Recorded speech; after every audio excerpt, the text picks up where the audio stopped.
आप देख रहे हैं नारी और नारी में आज हम बात करेंगे बजट 2026-27 की। क्या अपेक्षित है बजट, क्योंकि अब ज्यादा वक्त नहीं है। निर्मला सीतारमण जी रिकॉर्ड बनाएंगी, मोदी के तीसरे कार्यकाल का सेकंड बजट ये होगा। और आधी आबादी क्या मांगती है, तो उसी को लेकर आज हम फोकस करेंगे। हमारे साथ अपने अपने बूते अपनी पहचान जिन शख्सियत ने बनाई है वो हमारे साथ में है। हमारे साथ ममता शेखावत जी हैं, समाजशास्त्री हैं।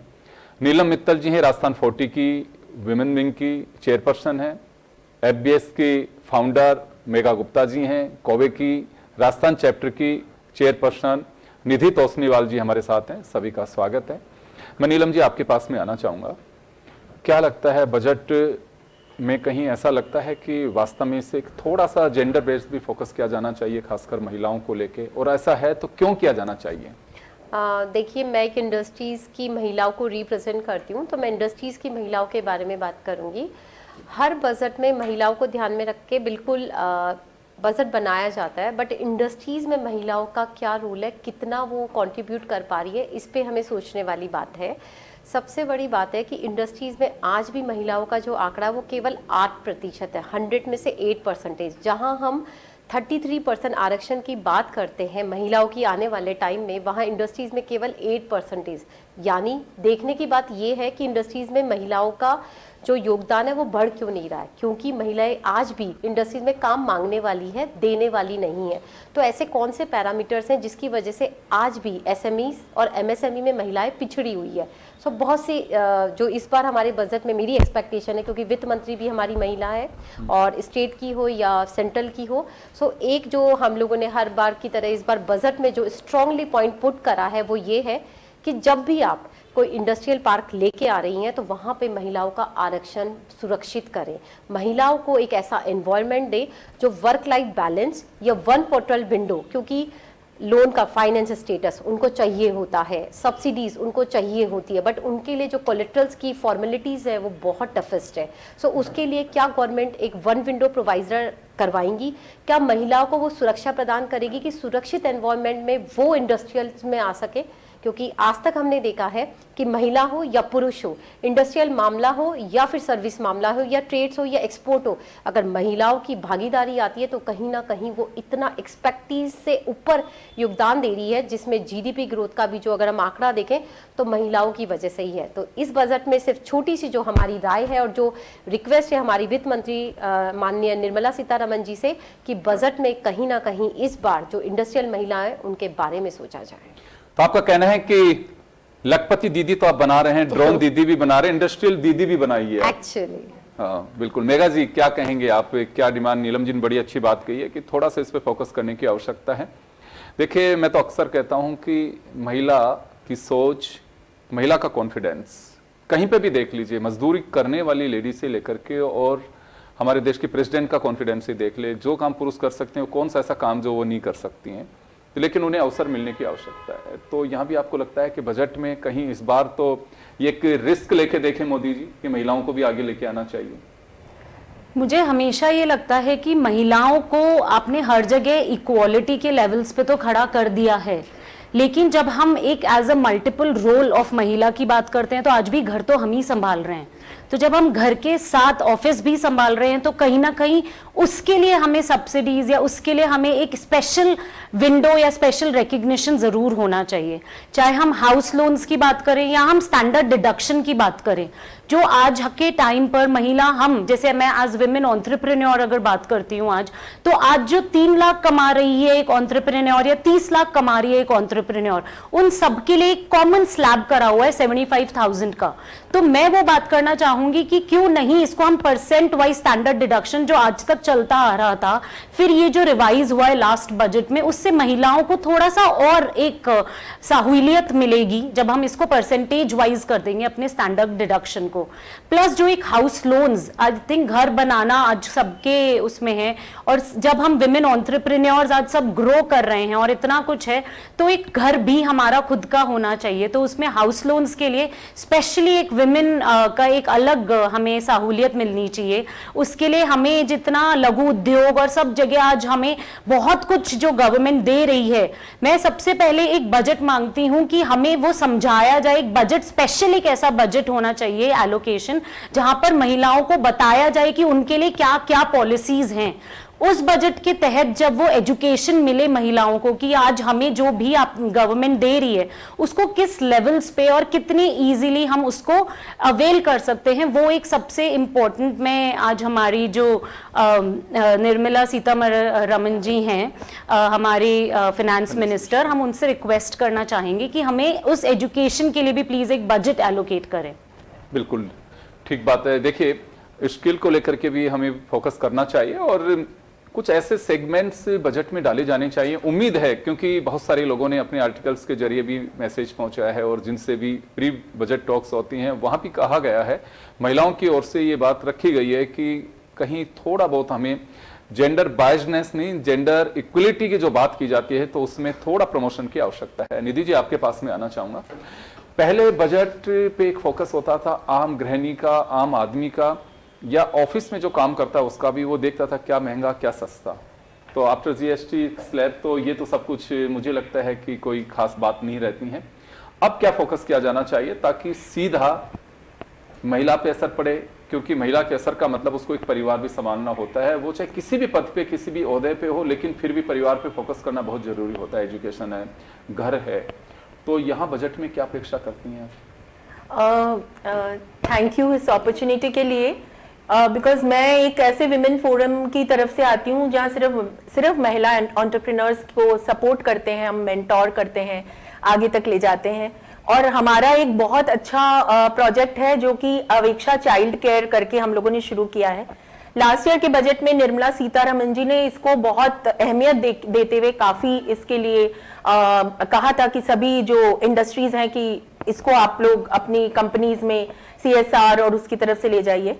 मुझे ऐसा लगता है कि आज अगर विमेन कुछ करना चाहती है, और आपने कहा जैसे घर संभालना है या आगे बच्चों के लिए भी करना होता है, तो सबसे बड़ा चैलेंज विमेन के लिए यही आता है कि हम अपने छोटे बच्चों को कहाँ पे छोड़ें, उनको ऐसे केयर में रखें। और जब हमारे जैसे सक्षम लोगों को भी ये सोचना पड़ता है, तो जो अंडर प्रिविलेज बैकग्राउंड की वुमेन होती हैं, जो कि ऐसे क्षेत्रों में काम करती हैं, जो कि मजदूरी करती हैं या छोटे जॉब्स करती हैं, जिनके लिए बहुत डिफिकल्ट होता है एक्सपेंसिव चाइल्ड केयर को कराना, तो हम आज हमारी गवर्नमेंट नॉर्थ ईस्ट और इन सब जगहों के लिए सोलार चिप और इन सब के लिए बहुत सारा फंड्स बजट के अंदर एलोकेट करती है।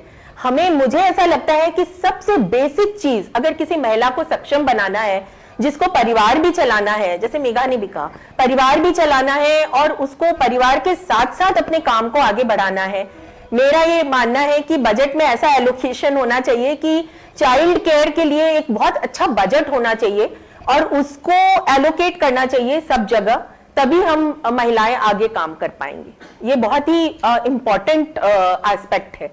बिल्कुल, मैंने पहले भी कहा कि क्योंकि बहुत सारे डेलीगेशंस ऐसे हैं जिनके जरिए ये बात पहुंची भी है। हम कुछ लोगों से वैसे भी बात कर रहे थे, तो दिल्ली से भी कुछ फ्रेंड से बात की कि इस बार महिलाओं को फोकस किया जाना चाहिए, क्योंकि आधी आबादी है लेकिन हक की भी बात की जाती है। मैं ये नहीं कहता कि, लेकिन हमें जेंडर इक्वलिटी पे कहीं ना कहीं फोकस करते हुए, सोच में है, कहा जाता है, लेकिन वो झलकना चाहिए। आत्मनिर्भर बनाने की जरूरत है, जो मोदी जी एक अपना स्लोगन भी देते हैं, आत्मनिर्भर भारत। वो तभी होगा जब सबका साथ सबका विकास, कहने में तो है लेकिन उस दृष्टि से होना चाहिए। और मैं सोचता हूं कि बच्चियों के लिए एजुकेशन को लेकर थोड़ा फोकस करना होगा। ममता मैम के पास में जाना चाहूंगा। मैम, आपको क्या लगता है कि जेंडर इक्वलिटी की बात भी की जाती है, सबका साथ सबका विकास की भी बात की जाती है, मोदी साहब कंटिन्यू अब 12वें साल में प्रवेश, कंप्लीट 12 साल भी होंगे अब, तो यहाँ कहीं आपको लगता है कि कुछ चीजें ऐसी हैं जो वास्तव में सोशल सेक्टर को देखते हुए फोकस करने की जरूरत है?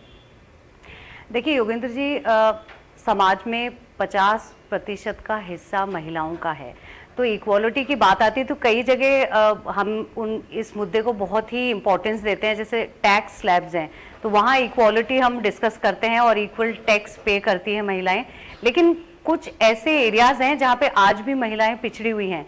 तो ये जो एग्जीक्यूशन वाला जो मुद्दा है कि स्कीम्स तो बहुत सारी आती है महिलाओं के लिए, लेकिन उनका एग्जीक्यूशन होता है या नहीं होता है, that is my main concern. देखिए आज अगर हम देखें तो समाज में जो महिलाएं हैं हम उनको 4 अलग अलग उसमें बांट सकते हैं। ग्रामीण महिलाओं की अपनी अलग समस्याएं हैं, शहरी महिलाओं की और जो वर्किंग वुमेन है उनकी अपनी दिक्कतें हैं, और इसके अलावा जो महिलाएं हैं जो कि घर पे रह के काम करती हैं, बाहर जाती हैं, तो हर ग्रामीण, शहरी और वर्किंग और होम मेकर्स सबकी अपनी अलग अलग परेशानियां हैं। तो हर महिला के बारे में अलग से सोचना होगा, हम सारी महिलाओं को एक ही उसमें रखकर नहीं सोच सकते। देखिए मेरे 3 कंसर्न है, शिक्षा, सम्मान और स्वाभिमान, सुरक्षा। तो शिक्षा, बेटी बचाओ बेटी पढ़ाओ बहुत अच्छा अभियान है, लेकिन उसका एग्जीक्यूशन क्या, वो जो स्कीम हमने जो मानस लेके इंट्रोड्यूस की थी तो क्या वो हम फुलफिल कर पा रहे हैं। देखिए स्कीम्स तो लॉन्च कर दी जाती हैं और हम लोग बड़े उत्साहित होते हैं कि सरकार ने कितनी सारी स्कीम्स लेकर आई हैं, लेकिन मेन कंसर्न ये होता है कि उनका एग्जीक्यूशन होता है कि नहीं, लोगों तक वो स्कीम का फायदा पहुंचता है या नहीं।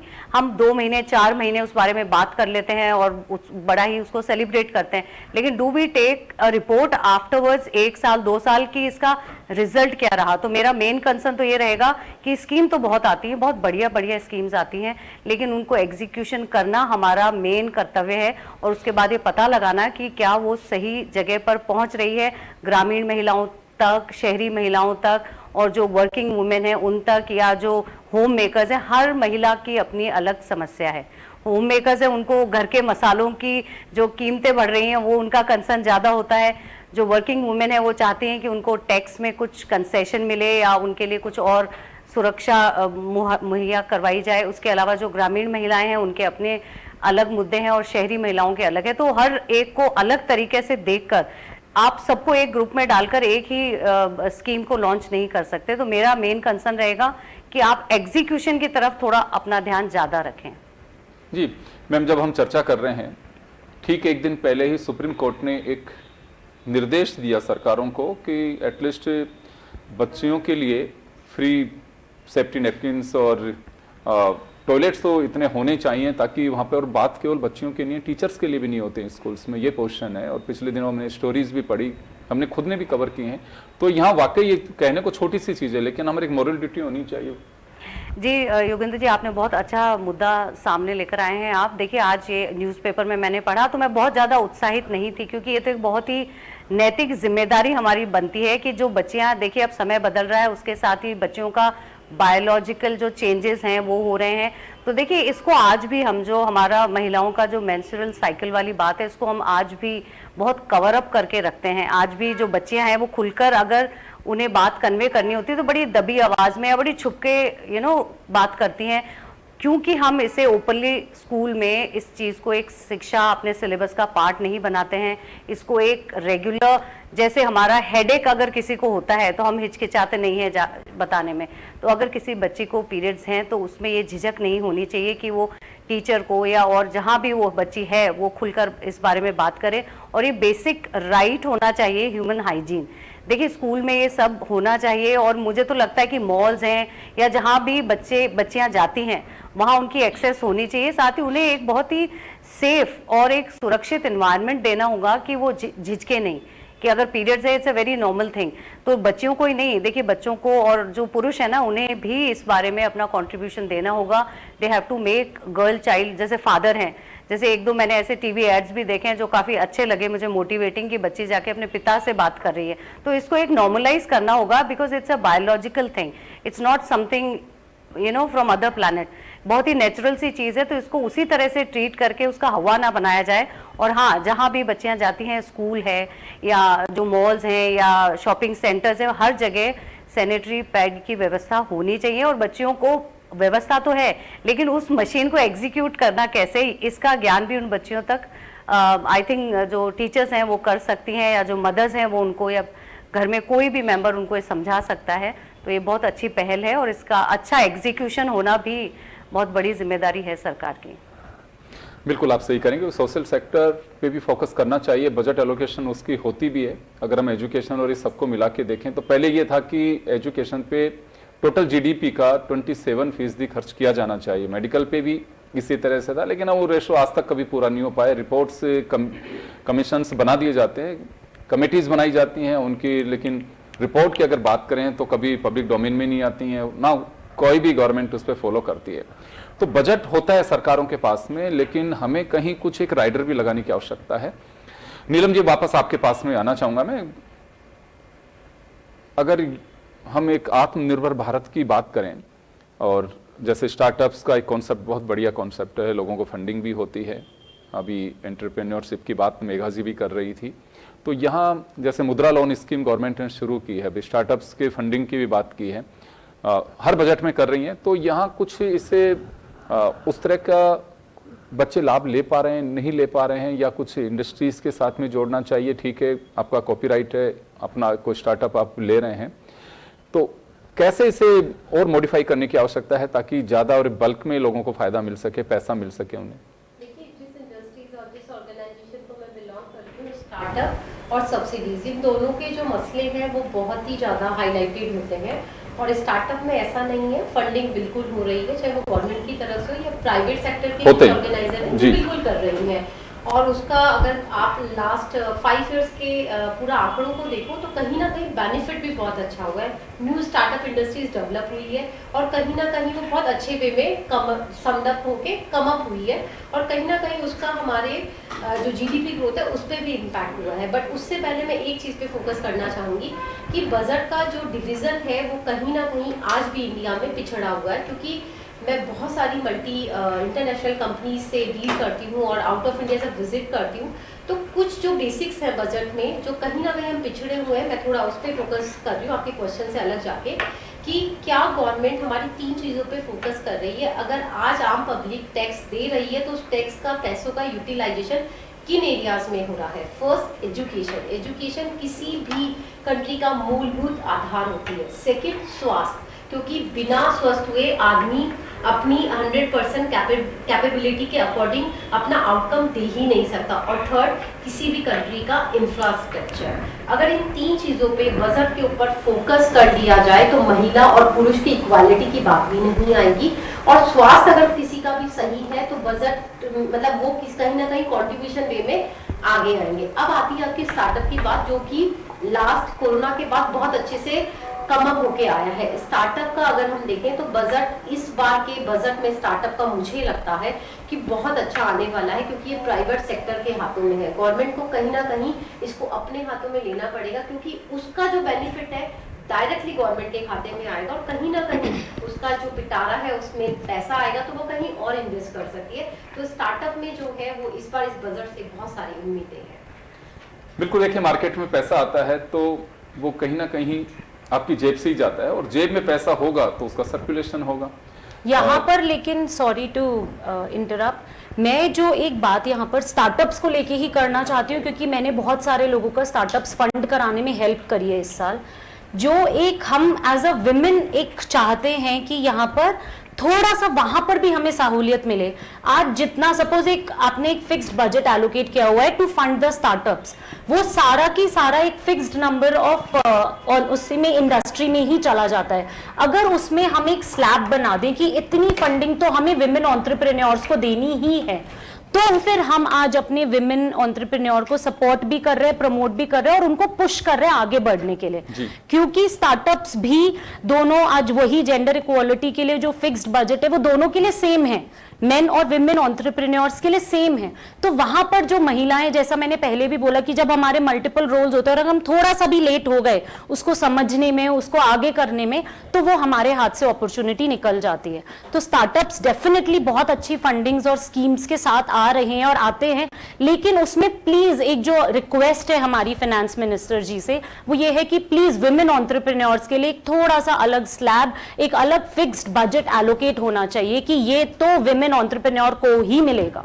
जी मेघा जी, आपने और नीलम जी ने तो जिक्र भी किया कोविड का।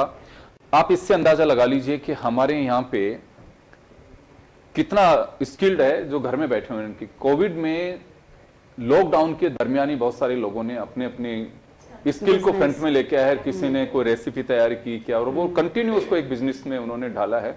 बहुत सारे लोग, तो ये किसी भी तरह की आपदा हो हम उसमें अवसर जरूर तलाश लेते हैं कि हाँ इसमें पॉजिटिव भी है हमारे साथ में। वर्क फ्रॉम होम का भी एक अलग कल्चर शुरू हुआ आफ्टर कोविड, ये भी एक बड़ी बात है। हाँ हाँ बिल्कुल। और आई थिंक जितने आपके स्टार्टअप्स हैं अगर आप टोटली उसमें देखेंगे तो कोविड से अब तक का जो सफर हमारा रहा है 4 साल का, इसमें ज्यादा रजिस्टर हुए हैं। तो इसका तभी कहना चाहती हूँ स्टार्टअप से रिलेटेड ही, विमेन लेड स्टार्टअप से रिलेटेड, आज इंडिया में 6 लाख से ज्यादा स्टार्टअप्स बिल्कुल, और 94 या 95 यूनिकॉर्न्स भी हैं। पर अगर हम विमेन लेड स्टार्टअप्स की बात करें तो 7 से 8,000 विमेन लेड स्टार्टअप्स बिल्कुल। तो कहीं ना कहीं एक वो जो ट्रस्ट होता है या जो वो होता है ना इन्वेस्टर्स का कि विमेन कैन डिलीवर, उस चीज के ऊपर बहुत जोर डालना चाहिए क्योंकि women do deliver. It's not कि भाई अगर मौका मिलता है और अपॉर्चुनिटी मिलती है तो उनके पास ज्यादा एडमिनिस्ट्रेटिव एबिलिटी है, उनके पास ज्यादा फाइनेंस की समझ है, उनके पास ज्यादा कुछ कर दिखाने की क्षमता है, in spite of mind set बहुत अच्छा है। तो ये जो डिस्क्रिपेंसी है वो इसलिए कि एक तो जैसे इन्होंने भी कहा विमेन के लिए डिफरेंट हमारे पास मेंटोरिंग सेंटर्स होने चाहिए जहां विमेन बेधड़क जाके गाइडेंस ले सके, जहां उन्हें जज नहीं किया जाएगा कि वो काम कर पाएंगी कि नहीं कर पाएंगी।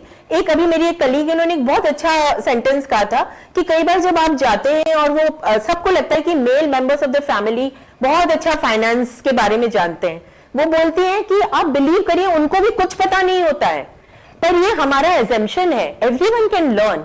तो सेम वे वो जो एक ट्रस्ट बिल्डअप करना है उसके लिए कॉन्फिडेंस लाने के लिए अगर हमारे पास इंक्यूबेशन सेंटर्स जो कि फोकस्ड ऑन विमेन हो, हमारे पास counselling centres focused for women हो, जहां विमेन जा सके और उन्हें गाइडेंस मिल सके, तो एंटरप्रेन्योरशिप में वो बहुत आगे जा सकती हैं क्योंकि वो स्टार्ट करती हैं। मेघा को भी पता है ये चीज, हम लोग सब साथ में काम करते हैं कि जब स्टार्ट करते हैं सब बहुत एकदम एंथुसियाज्म से करते हैं, साल भर के बाद पता चलता है कि भाई वो तो बैठा नहीं, इससे ज्यादा फाइनेंस अब हम कहां से लगाएंगे। तो थोड़ा अगर गवर्नमेंट की स्कीम्स के बारे में उनको अवेयरनेस हो, विमेन के लिए बहुत स्कीम्स है, हम सबको पता है क्योंकि हम इस फील्ड में हैं। जितनी बार चर्चा की ये बात जरूर आती है कि अवेयरनेस का अभाव है। सबसे की पॉइंट अवेयरनेस है कि इस बजट को तो सिर्फ हम एजुकेशन फॉर द स्कीम्स, और ऐसे बजट्स हैं पर उसको एग्जीक्यूट, सेम थिंग एवरीथिंग, एक proper execution is the key to everything. सब चीज का सबसे जो बेसिक रूल है कि कई चीजें गवर्नमेंट लेके आती है, अब उसको एग्जीक्यूट करिए। 90% एग्जीक्यूट कर देंगे तो 150% रिजल्ट आएगा।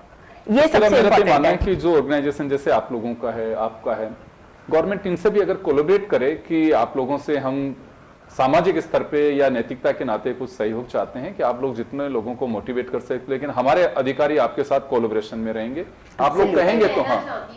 डेफिनेटली ये बात हुई थी क्योंकि जो 40 ऑर्गेनाइजेशन है उसमें इस तरीके के हम लोगों ने इनिशिएटिव लिए, बट जो प्रोसीजर है उसका वो इतने लेंदी होते हैं कि वहां तक आते आते फीमेल गिव अप कर देती है, क्योंकि बार बार हम वन पोर्टल विंडो का प्रोविजन मांग रहे हैं। वो इसीलिए मांग रहे हैं कि कोलेट्रल्स, फिर उनकी फॉर्मेलिटीज और उनका सबमिशन में जो ड्यूरेशन होता है उसमें वो गिव अप कर देती है कि वो इन चीजों को करे या फिर अपने जो प्रोफेशन है उस पे फोकस करें। सिंगल विंडो का तो मैं 2 दशक से सुन रहा हूँ, लेकिन वो हर्डल विंडो लिख देना चाहिए उसको। यस, क्योंकि यहाँ पर एक और वसुंधरा जी के टाइम पे सिंगल विंडो क्लियरेंस सबसे पहले 2004 के बजट में उन्होंने अनाउंस किया था, तो तब से मैं तो 2 दशक हो गए, लेकिन तब से ये कभी सिंगल विंडो क्लियरेंस एक नाम मात्र का रह गया। महिलाओं के लिए मैं एक चीज कहना चाहती हूँ योगेंद्र जी, ऐसा नहीं है। आज जो मैं अब 10-12 साल से एंटरप्रेन्योरशिप मेंटोरिंग और उस को करने के लिए कोवे की, अभी मैं कोवे की वैसे नेशनल प्रेसिडेंट हूँ राजस्थान। सो मैं ये कहना चाहती हूँ कि ऐसा नहीं है कि गवर्नमेंट ऑर्गेनाइजेशन नहीं करी है, रादर कई जगह उनको कैंडिडेट्स नहीं मिलते हैं। करते हैं, बिल्कुल करते हैं। नहीं, मैं जो कह रहा हूँ कि अगर कहीं ऐसा लगता है तो स्टेट्स के अंदर, क्योंकि यूनियन बजट है तो स्टेट्स में ऐसे लोगों से जो काम कर रहे हैं ऑलरेडी, जिनके चैप्टर्स बने हैं, उनके साथ में भी कोलैबोरेशन होना चाहिए। और गवर्नमेंट को भी स्टेट्स में ये निर्देश होने चाहिए कि संबंधित अधिकारी इनके साथ कोलैबोरेशन में रहे, और ये जो लेके आते हैं तो उनको महीने 20 दिन में 2 महीने में मीटिंग्स हो, उसका रिव्यू हो, इन लोगों को बताना चाहिए। सब हम गए थे, लेकिन इस तरह से एनजीओज के साथ में जुड़े, क्योंकि अभी मैं कुछ एक आर्टिकल पढ़ रहा था जिसमें आर्टिजन्स जो हैं, खासकर फीमेल्स, उन्होंने बहुत अच्छी प्रोग्रेस की है, जिनके पास में भी अपने छोटे छोटे बाजार में जो अपने प्रोडक्ट्स को बेच रहे हैं। हाँ। तो वो ऐसे हैं, तो उन लोगों को प्रमोट करने की जरूरत है। चलिए मैं ममता मैम के पास में जाना चाहूंगा। स्वयं सहायता समूह और ऐसे जो छोटे कारीगर्स होते हैं, इनके लिए लगता है आपको कि कुछ ऐसे प्लेटफॉर्म्स आने चाहिए? हाँ, होते हैं अभी भी हमारे यहाँ पे भी, जैसे रूडा लगाते हैं, अभी सरस सखी का बहुत बढ़िया प्लेटफॉर्म था वो, बहुत बढ़िया। कुछ और करने की जरूरत महसूस करते हैं? देखिए बहुत सारी स्कीम्स आ रही है, जैसे कि मैंने पहले भी बोला था कि ग्रास रूट लेवल तक बहुत सारी स्कीम इंट्रोड्यूस तो कर रही है गवर्नमेंट, लॉन्च भी हम करते हैं बहुत एक्साइटमेंट के साथ, उसको सेलिब्रेट भी करते हैं। तो माय कंसर्न इज कि after 1 year maybe 2 years grass root level पर जाकर फीडबैक लेना एक ऑर्डिनरी रिसीवर से कि आपको क्या बेनिफिट हुए, आपकी क्या कमी रही या क्या नहीं, जिसको वापस से एग्जीक्यूट करने पर हमें क्या फीडबैक मिल रहा है, उसको हम किस तरह से डील कर सकते हैं। देखिए स्कीम है, लेकिन वो सही लोगों तक पहुंच रही है या नहीं। हाँ, जैसे कि आपने अभी जो सवाल पूछा है कि हाँ जो कारीगर हैं, महिला कारीगर, जैसा कि मैम ने अभी बताया, रूडा का जो मेला लगा था Saras Sakhi, I had been there and बहुत मुझे खुशी हुई कि बिल्कुल छोटे छोटे गांव और ढानियों से महिलाएं आई हुई थी और इतनी सुंदर चीजें उन्होंने बनाई थी और वो बड़ी उत्साहित भी थी। तो बस मेरा कंसर्न ये है कि वो एक छोटा सा समूह है जहां तक ये शायद सहायता पहुंच पा रही है, तो it should reach to everyone. वो हर महिला जो ये करना चाहती है, क्या वो अवेयर है, तो पॉलिसीज लाना, उसके अलावा उसके लिए अवेयरनेस, जैसा मैम ने भी बताया कि हाँ अवेयरनेस की बहुत कमी है, तो बहुत सारी चीजें हैं लेकिन हमें पता ही नहीं है कि कौन सी स्कीम है और वो कहाँ एप्लीकेबल है, कौन उसके लिए एलिजिबल है, तो वो मेरा मेन कंसर्न है। छोटी सी बात और रखना चाहूंगी, 2000 के बाद में लोकमित्र बहुत हाईलाइट हुए थे, जहां पे आम आदमी की जो जनता थी वो वहां पे जाके अपनी समस्याओं का समाधान ढूंढ पा रही है, और आज भी वो उतना ही सक्सेसफुल है हर चीज में, हर फील्ड में, चाहे कोई बिजली का बिल जमा कराना हो, चाहे कोई भी छोटी छोटी समस्या हो। यूज करते थे तो क्या हम ऐसा लोकमित्र जैसा कोई प्रोविजन जो हर 5 किलोमीटर के या 10 किलोमीटर के दायरे में हो, जो महिला के इजी अप्रोच में हो, गांव गांव, ढानी ढानी, सिटी सिटी हो, क्या ऐसा कोई प्रोविजन हमारी वित्त मंत्री इस बार के बजट में ला सकती है? So that's one चीज है योगेंद्र जी, जो कि सबसे ज्यादा इम्पोर्टेंट है, जो अवेयरनेस की बात करते हैं। गांव धानियों की महिलाओं को अगर स्कूल कॉलेजेस में, बिकॉज वहां तक वो पढ़ पाती हैं, ये अवेयरनेस करी जाए कि आपके लिए ये स्कीम्स हैं और आप इसको आगे जाके कैसे यूज कर सकते हैं। बैंकर्स कर सकते हैं मिलके गवर्नमेंट के साथ, हमारे जैसे ऑर्गेनाइजेशन पढ़ाई का एक पार्ट बना, उसका पढ़ाई का सिलेबस होना चाहिए। एजुकेशन में जा रहे हैं तो आपके लिए ये और उसके लिए बजट चाहिए, उसके लिए बजट चाहिए, उससे बेटर रीच करने, आउटरीच हमको नहीं मिल सकती, और उसके लिए एक अच्छा बजट हो तो सारे स्कूल्स और कॉलेजेस इसको आगे ले जा सकते हैं। That is really a good one. बिल्कुल, कुछ चीजें ऐसी हैं और मुझे लगता है कि कुछ इस बजट में ऐसी उम्मीदें भी हैं कि खासकर आदि आबादी के लिए कुछ चीजों को फोकस किया जाना चाहिए। सिक्योरिटी और निर्भया फंड को भी थोड़ा सा व्यवहारिक बनाने की जरूरत। तो लैप्स ही हो रहा है, पैसे आने चाहिए। आपके पास में सीसीटीवी कैमरे नहीं है, महिलाओं के लिए जो गाइडलाइन होनी चाहिए उसको फॉलो अप नहीं हो पाता। तो ये कुछ ऐसी चीजें हैं, करना बहुत कुछ नहीं है, ऑलरेडी आपका बजट है, लेकिन इस पे अगर फोकस करेंगे तो मुझे लगता है कि सबका साथ सबका विकास वाला जो बजट है वो वास्तव में सार्थक होगा। सभी का बहुत बहुत शुक्रिया। बजट विशेष में फिलहाल इतना ही, दीजिए इजाजत, नमस्कार।